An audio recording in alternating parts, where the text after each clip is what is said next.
Hello and welcome to my channel. Today we will learn about cybersecurity basics. Before I get started, I want to explain what cyber in HQ is. We have taken steps to train a significant number of peoples in cybersecurity. This channel will provide you additional ideas on how to transition your profession from non-IT to IT as a fresher or how to begin your career in cybersecurity. Please stay tuned since I have provided simple, comprehensive examples on each topics.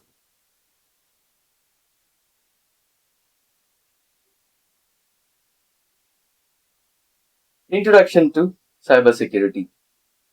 Cybersecurity is a technique for securing internet connected systems such as computers, servers, mobile devices, electronic system, networks, and data against malicious attacks. We can divide cybersecurity into two parts, cyber and security. Cyber refers to the technology that includes systems, networks, programs, and data.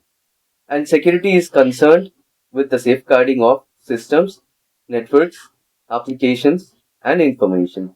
In certain circumstances, it is also referred to as electronic information security or information technology security. Let's say an example. Using a strong, unique password to access your online services such as email or social media is an example of cybersecurity in action. Assume you use Gmail and have activated two factor authentication, which provides an extra layer of protection by requiring a code texted to your phone or another device. In addition to your password, this protects your personal information such as messages and contacts and photos against unwanted access. You may have a question. What do you mean by a strong and unique password? I have seen that many people use passwords like welcome at 123 or password at 123. A strong and unique password is a combination of letters, numbers, and symbols that is difficult for others to guess or crack. A good password should be at least 12 characters long, and it should not contain personal information such as your name, birth date, or address, as these can be easily guessed or obtained. It is also important to use a different password for each of your online accounts, as using the same password for multiple accounts can increase your risk of a cybersecurity breach. Goals of cybersecurity. Cybersecurity main objective is to ensure data protection. The security community provides a triangle of three related principles to protect the data from cyber attacks. This principle is called the CIA triad. The CIA model is designed to guide policies for an organization's information security infrastructure. When any security breaches are found, one or more of these principles has been violated. We can break the CIA model into three parts. The first one is confidentiality, integrity, and availability. It is actually a security model that helps people to think about various parts of IT security. Let us discuss each part in detail. Confidentiality is equivalent to privacy that avoids unauthorized access of information. It involves ensuring the data is accessible by those who are allowed to use it and blocking access to others. It prevents essential information from reaching the wrong people. Data encryption is an excellent example of ensuring confidentiality. Integrity. This principle ensures that the data is authentic, accurate, and safeguarded from unauthorized modification by threat actors or accidental user modification. If any modification occurs, certain measures should be taken to protect the sensitive data from corruption or loss and speedy recovery from such an event. In addition, it indicates to the make the source of information genuine. The next one is availability. This principle makes the information to be available and useful for its authorized people always. It ensures that these accesses are not hindered by system malfunction or cyber attack. Types of cybersecurity. The first one is network security and application security, information or data security, identity access management, operational security, mobile security, cloud security, disaster recovery and business continuity, and user education. Let us discuss each types in detail. What is network security? Network security is the process of securing a computer network against unauthorized access using hardware and software. This will assist a company in protecting its assets from both external and internal threats. An example of network security is implementing secure access controls for a company's network. Access controls are a critical component of network security that help to prevent unauthorized access to network resources and data. For example, user authentication. Implement user authentication mechanism such as passwords, biometrics, or smart cards to verify the identity of users accessing the network. The next one is role-based access control. Implement role-based access control to limit access to network resources based on the user's role within the organization. This ensures the users only have access to the resources that need to perform their job functions. The next one is the network segmentation.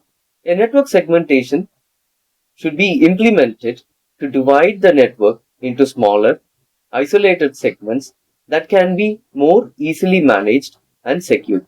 This can help to limit the spread of malware or other threats and prevent unauthorized access to sensitive data.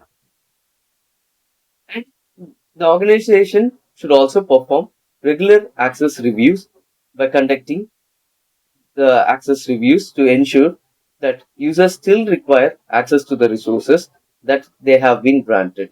This can help to prevent unauthorized access to sensitive data and reduce the risk of data breaches. The next one is the application security. Application security involves safeguarding softwares and devices from malicious threats. This can be accomplished by regularly updating the applications to ensure they are secure against threats. Before a program is implemented, security begins in the design stage, which includes creating source code, validation, threat modeling, and so on. An example of application security would be implementing secure coding practices for a web application. Secure coding practices help to ensure that web applications are developed with security in mind and reduce the risk of vulnerabilities that could be exploited by the attackers. The best practices of secure coding practices are: the first one is input validation. Validate user input to prevent injection attacks such as SQL injection or cross-site scripting. This involves checking input for correct data, types, length, format, and range.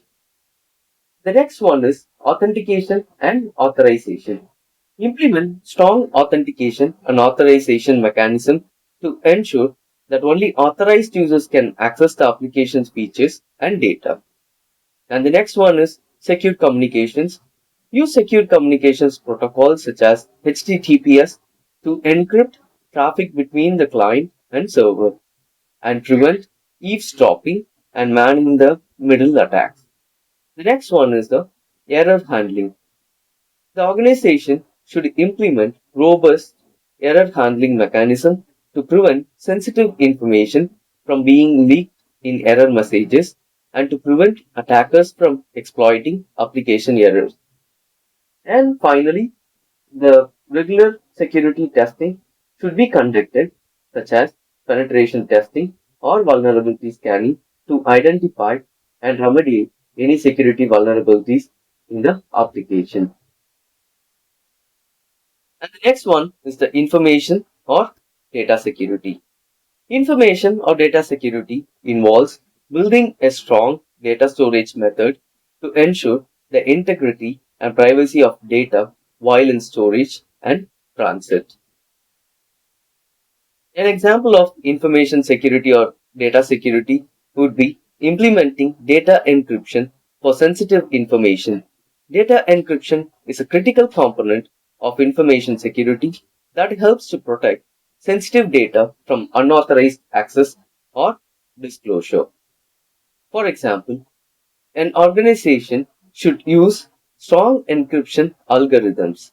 Im- So, those algorithms, such as Advanced Encryption Standard, which is otherwise called as AES, or Triple Data Encryption Standard, which is 3DES, to encrypt sensitive data at rest or in transit.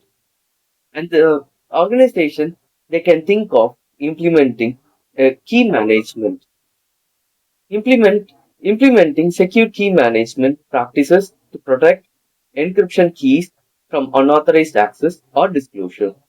This can include using key rotation, secure storage, and access controls to ensure that only authorized personnel can access the keys. The next one is an organization can implement secure storage practices such as using encrypted file systems or database to protect sensitive data at rest. This can help to prevent data breaches resulting from physical theft or loss of storage devices. And the next one is the data classification. An organization should implement a data classification practices to identify sensitive data and determine the appropriate level of encryption. This can help to ensure the sensitive data is properly protected while minimizing the impact on system performances. And the last one is the organization should conduct a regular security testing, such as vulnerability scanning or penetration testing, to identify and remediate any vulnerabilities in the data encryption implementation. The next one is the identity access management. Identity access management, it deals with the procedure for determining the level of access that each individual has within an organization. An example, a organization has a cloud-based infrastructure with several applications and services that employees need to access to perform their work. The company wants to ensure that its employees have the appropriate level of access to these resources while also ensuring the security policies are enforced. To achieve this, the organization can implement an IAM system that manages user identities and access to the resources. Here are some examples. User account management. The IAM system would enable the company to create user accounts for its employees, with each account having a unique username and password. The IAM system would also allow the company to manage these accounts, including modifying and deleting accounts as necessary. And the next one is the role-based access control. The IAM system would enable the company to define role based on job responsibilities such as developer or administrator. The company would then assign permissions to each role based on the resources that access to the company resources, code such as code repository, while an administrator might have access to the company's billing system. The next one is the access policy management, which is a critical factor in IAM. The IAM system would enable the company to define access policies that dictate the rules and conditions for granting or denying access to resources. For example, the company might require that employees use multi-factor authentication to access sensitive resources, or it might limit access to certain resources based on the location or time of day. And the final critical component in identity access management is monitoring and auditing. The IAM system would also enable the company to monitor user activity and audit access logs to ensure that policies are being properly enforced and there are no security breaches. The company could use this information to identify potential security threats and take action to prevent them. The next one is the operational security. The operational security involves processing and making decisions on handling and securing data assets.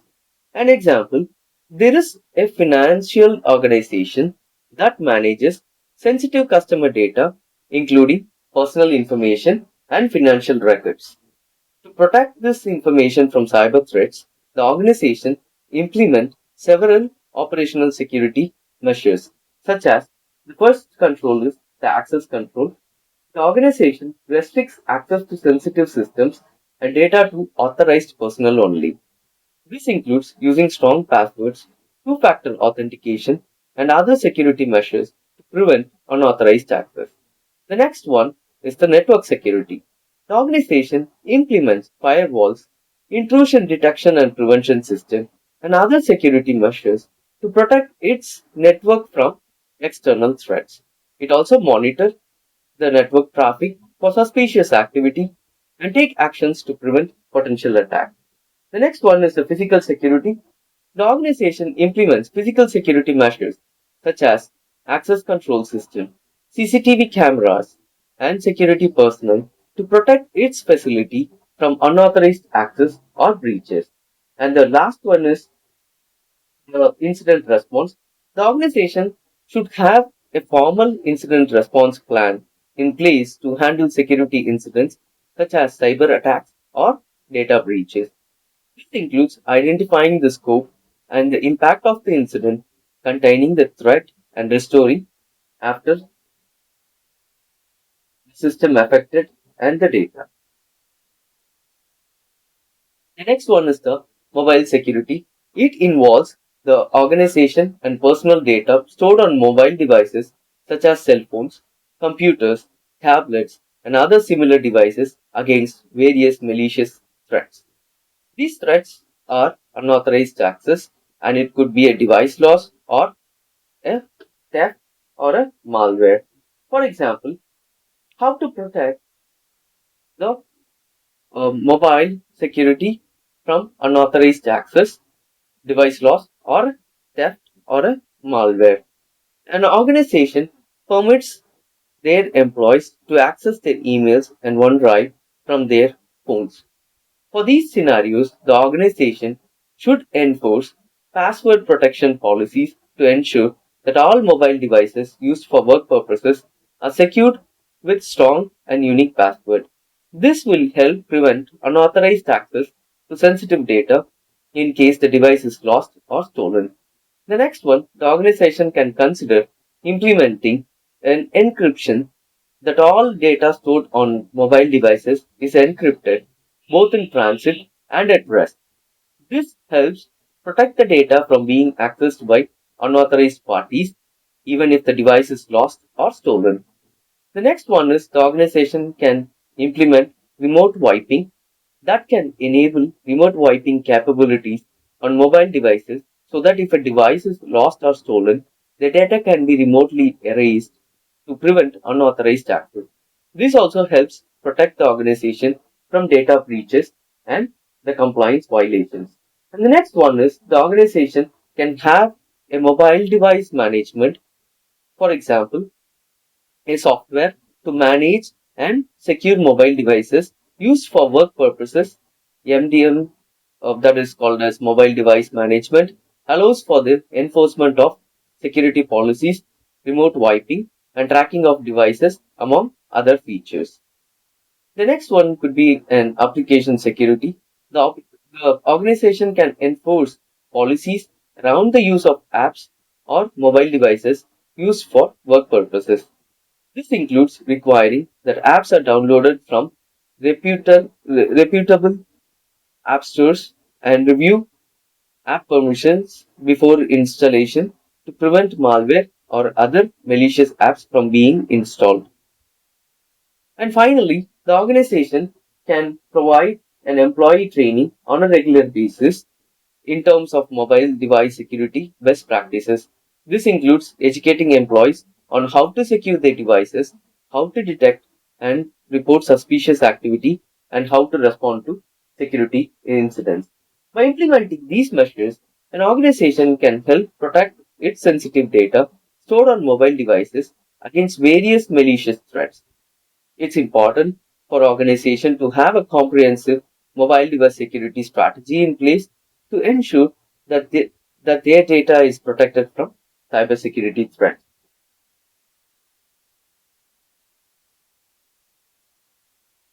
Let's move on to cloud security. It involves in protecting the information stored in the digital environment or cloud architectures for the organization. It uses various cloud service providers such as AWS, Azure, Google to ensure security against multiple threats. Let's say a company has decided to move their data and application to cloud. They have selected a reputable cloud service provider, example AWS, and have implemented various security measures to ensure the security of their data in the cloud. The company has implemented strong password and multi-factor authentication for all cloud accounts. They have also ensured that all sensitive data is encrypted when stored and transmitted to the cloud, and they regularly do a backup for all important data stored in the cloud. And the organization can also think of to limit access to sensitive data and cloud services.